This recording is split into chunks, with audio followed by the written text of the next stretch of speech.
I don't know if I'll ever go back to that place. I don't even like to think about it, but when I close my eyes at night, I still see it. The cabin, the woods, the frozen lake. I still hear the wind howling through the trees. I still remember the feeling of something watching me from the darkness. And worst of all, I still don't know what really happened. It started when I decided to get away for a weekend. Life had been stressful, work, bills, everything. I just needed some time alone, and a friend of mine had a cabin up in the woods about 2 hours from town. He said it was small but had everything I needed. Good place to clear your head, he told me. Quiet. That's what I was looking for. The drive out was uneventful. The roads were mostly empty, long stretches of two-lane highway with nothing but trees on either side. It was late October, and the leaves had turned, a mix of orange and red, but the sky was gray. The air was cold, the kind that stings your hands when you pump gas. I stopped at a small gas station about 20 miles from the cabin. The place looked old, just one pump and a tiny store with faded signs. I grabbed some snacks, paid, and asked the old man behind the counter how far the cabin was. He looked at me for a second before answering. About 30 minutes that way, he said, pointing down the road. Not much else out there. I nodded. That was the whole point. The last stretch of road was rough, a narrow dirt path full of potholes. The trees were thick here, branches stretching over the road like a tunnel. The cabin was exactly where my friend said it would be, tucked back in the woods, right near a lake. It was small, just a single-story structure with a front porch, a slanted roof, and a chimney. It looked old but sturdy, made of dark wood. Inside, it was simple: a fireplace, a couch, a small kitchen, and a bedroom in the back.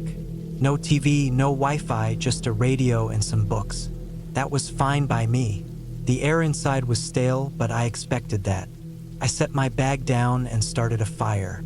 The warmth filled the space quickly, and after a while, it actually felt kind of nice. That first night was quiet. I made some canned soup, read for a bit, then went to bed early. It was colder than I expected, even with the fire. I could hear the wind outside, making the trees creak. Every now and then, something would move in the woods, probably just animals. I woke up around 2 a.m., feeling uneasy. It wasn't a sound that woke me, not exactly, just a feeling, like I wasn't alone. The cabin was silent except for the wind outside. I sat up in bed, listening. Nothing, just my own breathing. I told myself I was being stupid and went back to sleep. The next morning, I decided to walk down to the lake. It was about a 5-minute hike from the cabin, through a narrow trail. The water was still, almost too still, like glass. I stood there for a while, just looking out over it. The woods were so quiet. No birds, no rustling. Just silence. I found tracks near the edge of the lake. Not animal tracks, boot prints. Someone had been here recently. They led to the water and stopped. No prints coming back. I stared at them for a long time, trying to make sense of it. Maybe they'd stepped into a boat, but there was no dock, no sign of anything. Just those prints leading straight to the water, then nothing. That night, I locked the door. I don't know why, but something about those tracks unsettled me. I built up the fire and tried to focus on my book. The wind had picked up again, howling through the trees. Around midnight, I heard it. Footsteps outside. Slow, deliberate. I froze, listening. The footsteps moved around the cabin, crunching through the dead leaves. I told myself it had to be an animal, but deep down, I knew better. I grabbed the poker from the fireplace and stood near the door, waiting. The footsteps stopped. Silence. I didn't sleep that night. The next morning, I found more tracks. They weren't mine. They circled the cabin, moving in and out of the tree line. They stopped at the windows, the porch, the door. Someone had been there, watching. I packed my things. I don't know why I hesitated, but I did. Maybe I didn't want to believe it. Maybe I told myself I was overreacting. I made breakfast, sat by the fire, tried to act normal. But I couldn't shake the feeling that someone was still out there, watching, waiting. By afternoon, the sky had darkened. A storm was coming. The wind was fierce now, bending the trees. I went outside to bring in more wood when I saw it. Something deep in the trees. Not a person, not exactly. Just movement, a shape, watching me. I dropped the wood and ran inside. My hands were shaking as I locked the door, bolted the windows. The wind screamed against the walls, the fire crackling in the hearth. I sat there, gripping the poker, listening. Then came the knocking. Not loud, just deliberate, slow. I didn't move. My breath caught in my throat. The knocking came again. I didn't answer. I stayed still, barely breathing. After what felt like hours, it stopped. The storm passed, but I didn't sleep. I sat there, gripping that poker until the fire died down and the cabin was swallowed in darkness. First light, I left. I didn't pack. I didn't clean up. I just grabbed my keys, threw open the door, and ran to my car. The woods were empty. The lake was still. I drove without stopping, not looking back. I called my friend when I got home, told him what happened. He was quiet for a long time. Then he said, "Yeah, I don't really go up there much anymore. That was the last time we talked about it.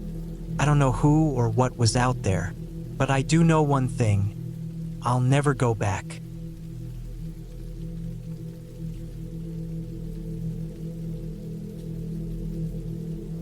I don't know why I went back.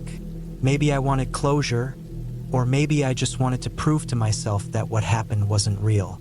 But even now, sitting here, writing this, I don't know what to make of it. It started when I found an old listing online for a cabin deep in the woods of northern Michigan. The pictures were grainy, and the details were vague. But the price was cheap, too cheap for something like that. The ad said the cabin needed work but was livable.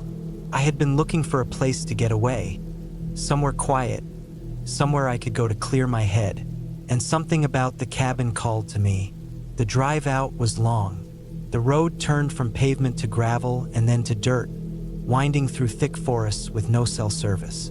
I passed an old gas station about 20 miles back, the last sign of civilization before the woods swallowed the road.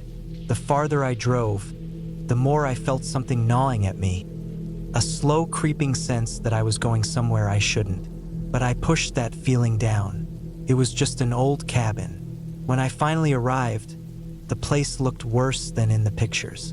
The wood was weathered and gray, and the porch sagged like it could give out at any second. The door had a rusted lock on it, but the key the seller had mailed me fit perfectly.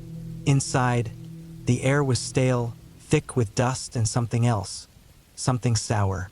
The furniture was old, the kind you'd expect to find in a place abandoned for years. A small kitchen, a living area with a fireplace, and a single bedroom in the back. No TV, no radio, just silence. I spent the first few hours cleaning. The place had been empty for a while, but there were signs that someone had been there. Ash in the fireplace, a plate in the sink with dried food stuck to it, a set of footprints in the dust leading to the bedroom. I told myself it was the cellar or maybe squatters. Nothing unusual, but the feeling stayed with me, that gnawing feeling that something was off. That first night, I barely slept. The wind outside made the trees groan, and every sound the cabin made felt like something moving just out of sight. The bed was hard, the blankets musty, and no matter how tired I was, my body refused to let go. I kept hearing things. Not voices, not whispers, just sounds. A creaking floorboard, a faint tapping against the window. By the second day, I started noticing little things. The closet door in the bedroom, which I was sure I had left open, was shut when I woke up. My bag, which I had left on the couch, was sitting on the kitchen table. Small things that I tried to brush off. Maybe I was just tired. Maybe my mind was playing tricks on me. That evening, I decided to go outside and check out the woods around the cabin. The trees were thick, the undergrowth dense, and the deeper I walked, the more I realized how isolated I was. No sounds of cars, no distant voices, just the wind and the rustling leaves. Then I saw it. A small pile of rocks stacked neatly in the middle of a clearing. 5 stones, one on top of the other, balanced perfectly. It was strange, but not enough to scare me. People left things like that in the woods all the time. Maybe hunters, maybe campers. I took a picture with my phone and went back to the cabin. That night, something woke me up. A sound, a scraping noise. My eyes snapped open, and for a moment, I couldn't move. My body was frozen, like my mind was still waking up. Then I heard it again, a slow, dragging sound against the wooden floor. My heart started pounding, and I reached for the flashlight on the nightstand. The beam flicked on, cutting through the dark. The bedroom door was open. I was sure I had closed it. I listened, holding my breath, but the sound was gone. Just silence. I told myself it was the wind, that I was letting my imagination get the best of me. I got up, checked the cabin, and locked the bedroom door before lying back down. The next morning, I found something that made my stomach drop. The picture I had taken of the stacked rocks. It was gone from my phone. Every other picture was still there, but that one was just missing. I tried to tell myself I had deleted it by accident, but I knew I hadn't. That unease was back, stronger than before. I decided to leave. Maybe I was being paranoid, but I didn't care. I packed my things, grabbed my keys, and stepped outside. That's when I saw them. More stacked rocks. 3 of them lined up on the porch, identical to the one in the woods. My chest tightened, and my hands started to shake. Someone had been here. Someone had done this while I was asleep. I didn't waste time. I got in my truck, started the engine, and pulled out onto the dirt road. The trees seemed taller now, the forest darker. I kept looking in my rearview mirror, half expecting to see someone standing at the edge of the woods, watching me. But there was nothing, just trees and shadows. It took me 2 hours to get back to the main road, and the moment I saw another car, I felt like I could breathe again. I didn't stop driving until I was back home. I never called the seller, never tried to get my money back. I didn't care. I don't know who or what was out there. Maybe it was just a person messing with me, or maybe it was something else. But I know one thing for sure. I will never go back to that cabin.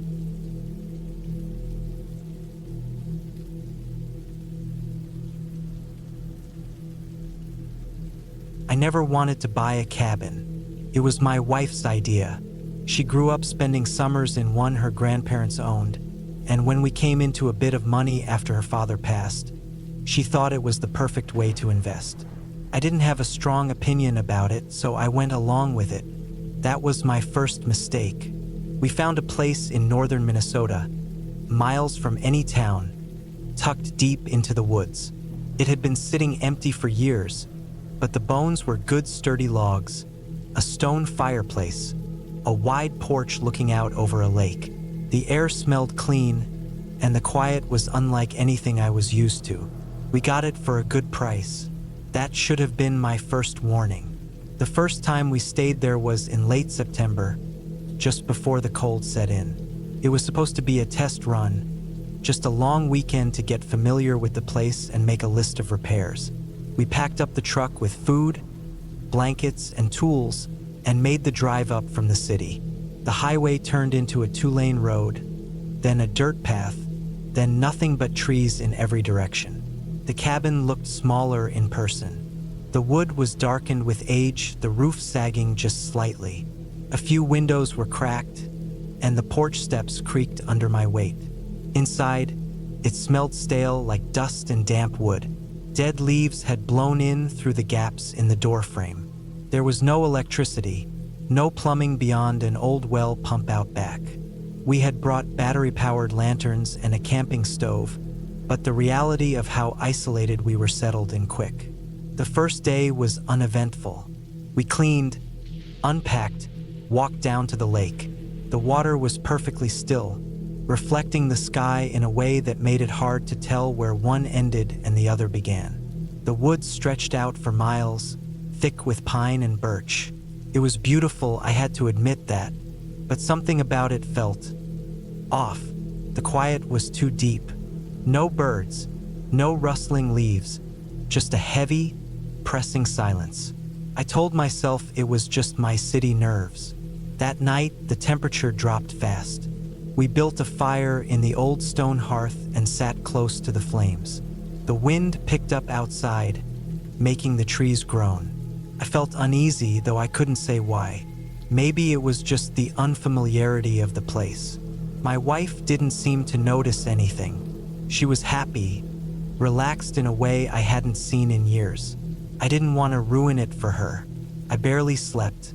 The bed was old and uncomfortable, the blankets too thin for the cold. I woke up more than once to the sound of something moving outside. Branches snapping, leaves crunching. Probably deer, I told myself. Maybe a bear. The wind howled through the cracks in the cabin, making the walls creak. I shut my eyes and waited for morning. The second day, we got to work on repairs. I hammered loose boards back into place while my wife scrubbed years of grime off the kitchen counters. We found an old root cellar beneath a trapdoor in the floor, filled with rotting wooden shelves and rusted cans. The air down there was damp and sour. I closed it back up and decided we'd deal with it later. In the afternoon, I took a walk down to the lake alone. The trees felt denser than before, the path narrower. I had this strange sensation, like I was being watched, not by an animal, something else. I turned in a slow circle, scanning the trees. Nothing, just the same endless forest. But the feeling stayed. I hurried back to the cabin. That night was worse. The noises outside were louder, closer. I swear I heard footsteps circling the cabin. Slow, deliberate. I held my breath, listening.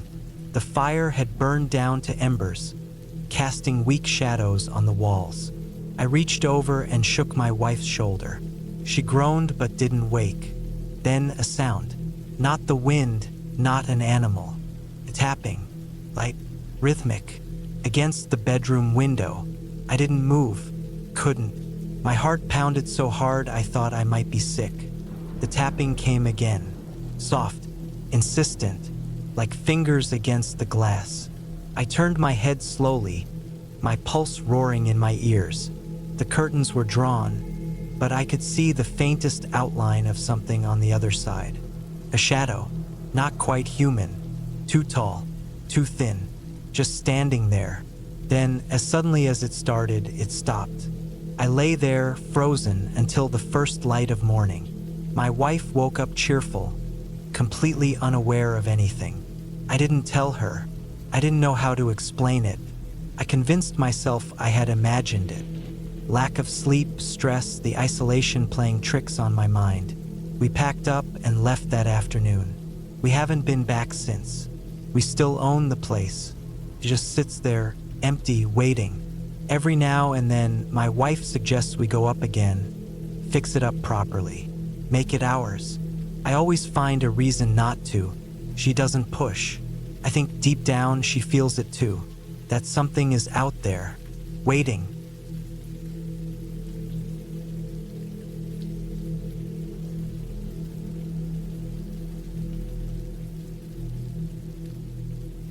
I rented the cabin without thinking too much about it.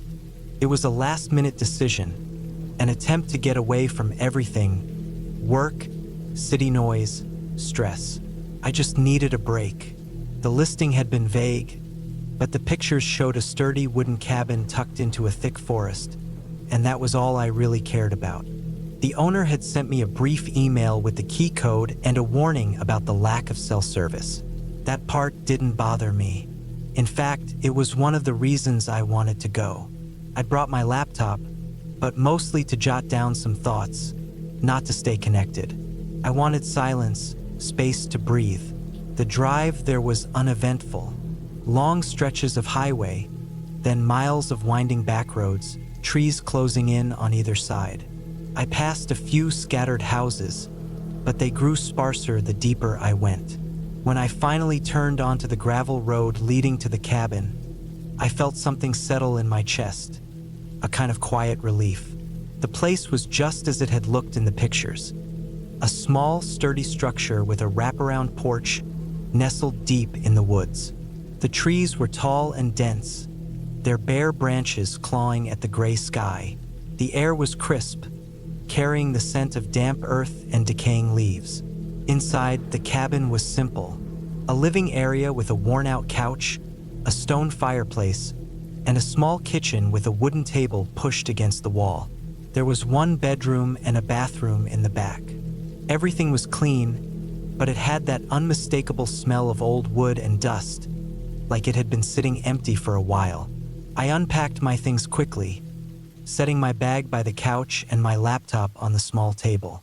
The owner had left a few essentials: bottled water, a stack of firewood, a flashlight, the kind of stuff that made me think he expected people to come unprepared.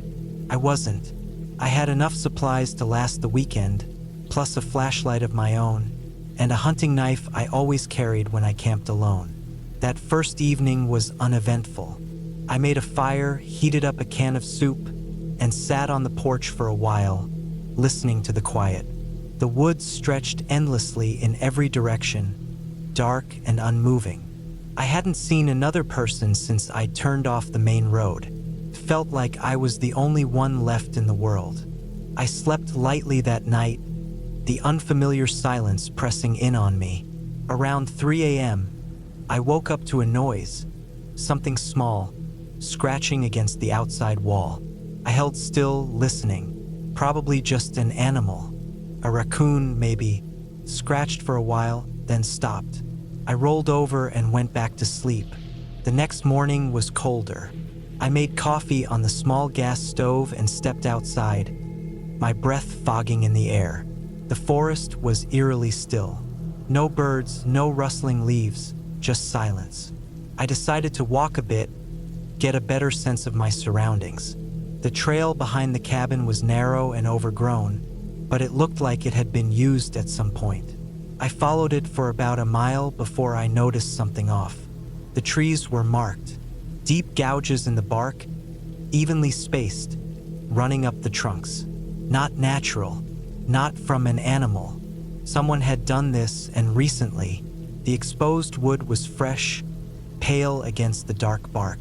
I felt a prickle of unease but kept walking. Another 100 yards and I found something else. A pile of rocks, small, carefully stacked in the center of the trail. I nudged the pile with my boot, knocking it over. Underneath, the dirt was disturbed, like something had been buried there. I crouched down, poking at it with a stick. Nothing, just loose soil, but the whole thing felt wrong. I headed back to the cabin. The walk felt longer this time. The trees pressed in, the air colder than before. That night, I locked the doors, double-checked the windows. I woke up again at 3 a.m. This time, the scratching was louder, more insistent. I sat up, heart pounding. The sound was coming from the back of the cabin, near the bedroom window. I reached for my knife and crept toward the noise. The scratching stopped. I waited, breath held. Then, faintly, footsteps. Slow, deliberate. Someone walking along the porch. I stayed frozen, gripping the knife. The footsteps stopped outside the front door. Silence. Minutes passed. Maybe an hour. I didn't move, didn't breathe. Then, finally, I heard them retreat, moving back into the trees. I didn't sleep after that. Morning came slow, pale light filtering through the windows. I stepped outside, heart hammering. The porch was empty, the forest still.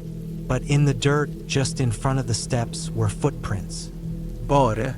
Human. I left that afternoon. I didn't pack, didn't clean up. Just grabbed my keys and walked to the car, forcing myself not to look back. The drive out felt longer than the drive in. The trees seemed closer, the road narrower. When I finally reached the highway, I exhaled for the first time in hours. I never reported it. What would I say? Nothing happened, not really. No one broke in. No one attacked me. But someone had been there, and they'd been watching.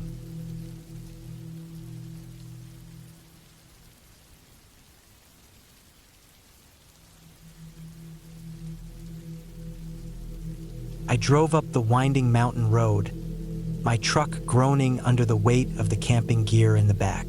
The sky was an endless gray, thick clouds rolling over the peaks like slow-moving waves. The air grew colder the higher I climbed, and a sense of unease settled deep in my stomach. I ignored it. I'd planned this trip for weeks, and I wasn't going to let a little discomfort ruin it. The cabin sat at the edge of a clearing, tucked between tall pines. It wasn't much, just a small, single-story structure with a slanted tin roof and a narrow porch. The wood was dark with age, and the windows looked like empty eyes staring into the trees. It had been abandoned for years, but I'd gotten permission from the landowner to stay there. It was cheaper than a campground, and I liked the isolation. At least that's what I told myself. I parked the truck and grabbed my bag, stepping onto the porch. The wood creaked under my boots. I pushed the door open, and the smell of damp rot hit me. The inside was bare. A single bed against the wall, a rusted stove in the corner, and a table with one chair. Dust covered everything. I set my bag down and lit a lantern. The light flickered, casting long shadows across the walls. The first night was uneventful. I cooked a simple meal on my propane stove and sat outside, watching the trees sway in the wind. The silence was heavy, broken only by the occasional rustling in the underbrush. I tried to convince myself that it was just an animal, but the feeling of being watched never left me. When I finally crawled into bed, I had a hard time falling asleep. The mattress was thin, and the wind outside sounded almost like whispers. I woke up in the middle of the night, heart pounding. Something had woken me. A noise, faint but distinct. I held my breath, listening. The wind had died down, and the night was eerily quiet. Then I heard it again. A slow, deliberate creak. The sound of a footstep on the porch. I sat up, my pulse hammering. I reached for my flashlight and shone it toward the door. Nothing. Just the empty room and the faint glint of the doorknob in the dim light. I told myself it was my imagination, but sleep didn't come easy after that. The next day, I explored the area. The forest was dense, the ground soft with moss and fallen leaves. I followed an old, overgrown trail that led deeper into the woods. The further I went, the more uneasy I felt. The trees seemed too close together, their branches stretching toward me like skeletal fingers. I stumbled upon something unexpected. A clearing with the remains of an old fire pit, surrounded by broken bottles and rusted cans. Someone had been here, but it had been a long time. I turned back, my stomach tight with unease. The walk back felt longer, as if the forest itself was pushing against me. When I finally reached the cabin, I was relieved. I told myself I was being paranoid. It was just an old campsite, nothing more. That night, I locked the door and propped a chair under the handle, just in case. I lay in bed, staring at the ceiling, listening to every little sound. The wind had picked up again, whistling through the cracks in the walls. Then, just as I was starting to drift off, I heard it, a faint tapping, rhythmic, slow, came from the back of the cabin. I held my breath. My mind raced. It could be a branch against the wall, an animal, anything. But the pattern was too deliberate. 3 taps, a pause, 3 more taps. I sat up, gripping the flashlight in my hand. The sound stopped. Minutes passed. Nothing. I lay back down, my body tense. Just as I was about to close my eyes, the tapping started again. But this time it was closer, right outside the window. I didn't move, My mouth was dry, my skin cold with sweat. I turned my head, barely breathing. The curtain was drawn, but I could see the faintest outline of something just beyond the glass. A shape, a figure. I reached for my hunting knife, my fingers trembling. Then suddenly the tapping stopped. The shape was gone. I waited, my muscles coiled like a spring. Minutes dragged by. Nothing.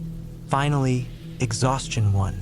I must have fallen asleep because I woke up to the morning light streaming through the cracks in the wood. I didn't waste time. I packed my things, loaded the truck, and got the hell out of there. As I turned onto the main road, I glanced in the rearview mirror. The cabin stood silent and empty, just as I'd found it. But as I looked closer, I saw something that made my blood turn to ice. The chair I had propped against the door was now neatly set back under the table.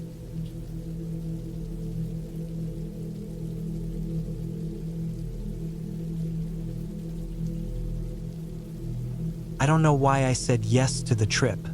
Maybe it was the exhaustion, the stress, the constant noise of life grinding me down. Maybe I just wanted to prove to myself that I could be alone for a while. Really alone, without my phone buzzing every 5 minutes or someone knocking on my office door. A friend of mine, an old college roommate, had a family cabin up in the mountains. Said I could use it whenever I wanted.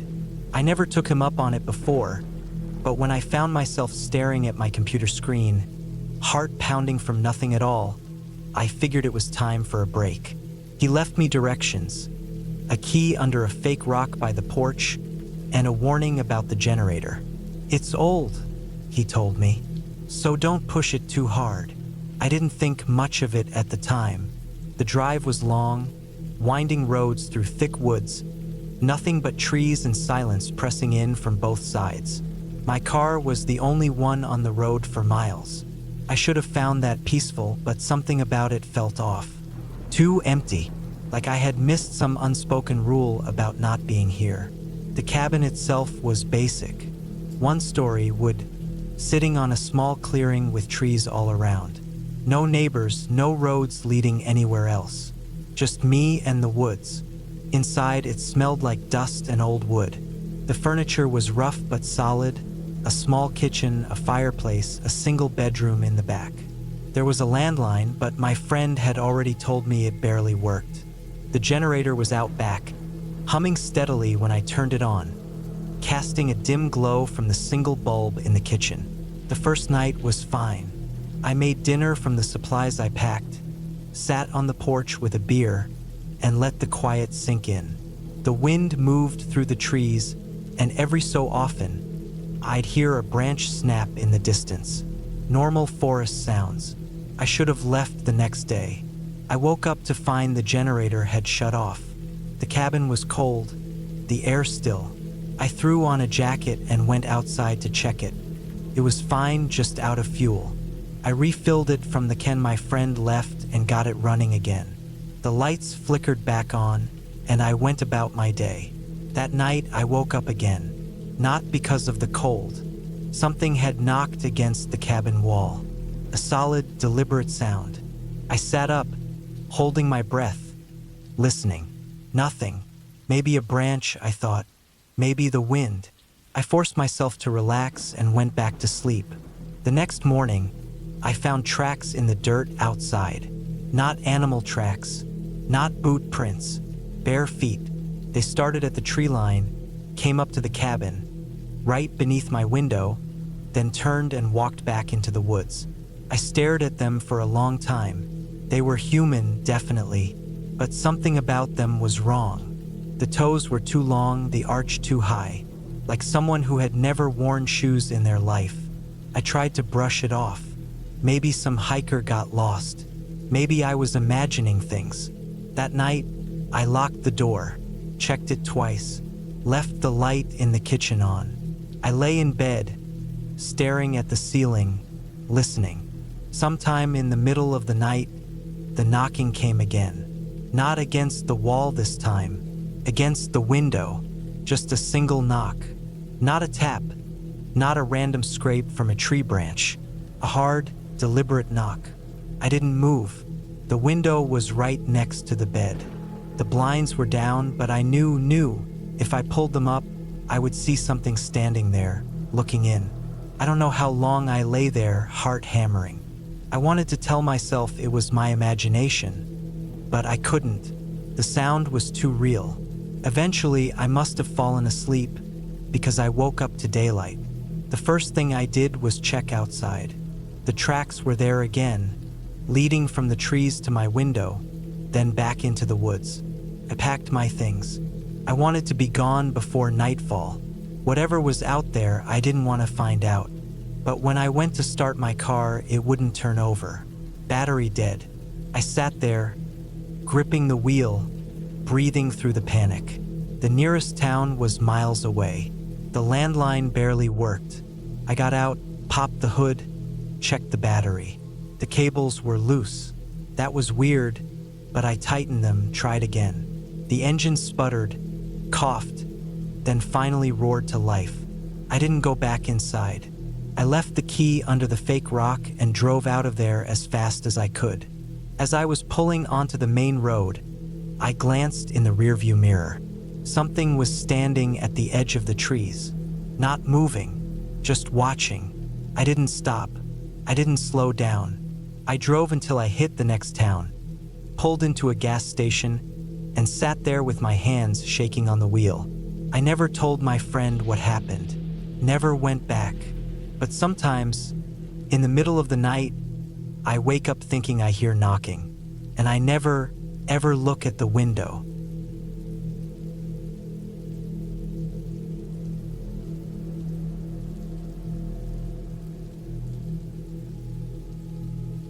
The cabin was old, not in the charming, rustic way people romanticize, but in the way where every floorboard groaned like it was in pain, and the walls seemed to absorb sound rather than reflect it.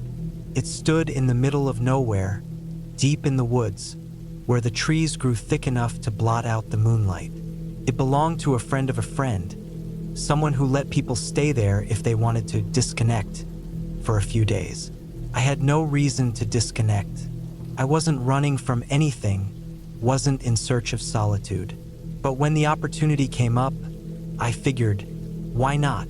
A weekend away in the woods sounded peaceful. The drive out was uneventful. Long, winding roads that got narrower the further I went. No streetlights, just the occasional mailbox marking where some other house must be hidden behind the trees. My phone lost service about an hour before I reached the cabin. That was expected. I had downloaded a few movies on my laptop, brought some books, and packed enough food to last the weekend. No need to check in with anyone. When I arrived, the first thing I noticed was the quiet. Not the peaceful kind of quiet, but the thick, pressing kind that made my ears strain for a sound that wasn't there. I unloaded my things quickly, wanting to be inside before dark. The cabin smelled of damp wood and dust, like no one had been there for months. It was a simple one-room setup with a kitchenette, a small bathroom, and a single bed pushed against the far wall. A few chairs, a table, an old wood-burning stove. Functional, nothing more. The first night was uneventful. I made a simple meal, read for a bit, and went to bed early. The woods were alive with the sounds of insects and rustling leaves. At some point in the night, I woke up to complete silence. Not even the wind moved outside. It was unsettling, but I told myself it was normal. Maybe the animals settled down. Maybe I was imagining things. I fell back asleep. The next day, I explored the area a bit. The forest was dense, the trails barely visible. I stuck close to the cabin, not wanting to get lost. As the day went on, I started feeling a strange sense of unease. There was no reason for it. Nothing had happened, but I couldn't shake the feeling that I was being watched. Every time I turned around, there was nothing but trees. Shadows stretched long as the sun started to set, and I hurried back inside. That night, I locked the door and double-checked the windows. As I lay in bed, the silence returned. Then a sound, a soft, deliberate crunch of leaves outside. My body tensed. Could be an animal. Deer were common in these parts. But then, another step. And another. Slow, careful. Not the erratic movement of an animal, but something else. Someone else. I held my breath, listening. The sound stopped just outside the cabin. My mind raced. The door was locked, but the windows, were they? I crept out of bed and checked. The one above the sink was slightly open. My stomach dropped. I shut it as quietly as I could and backed away. I barely slept. Every creak of the cabin felt amplified. Every gust of wind a possible footstep. When morning came, I stepped outside and circled the cabin. The dirt around it was undisturbed. No footprints, no signs of anything. Maybe I imagined it. Maybe I was just letting my nerves get the best of me. But that evening, as the sun dipped below the trees, I noticed something that made my blood run cold. My car. I had parked it right in front of the cabin. But now it was slightly angled, like it had been moved. Just a foot or two, but enough that I knew it wasn't where I had left it. My keys were still inside the cabin, untouched. Someone had been here. Someone had touched my car while I slept. I grabbed my bag, threw everything inside, and decided I was leaving. I didn't care if it was late. I wasn't staying another night. As I went to start the car, my stomach twisted.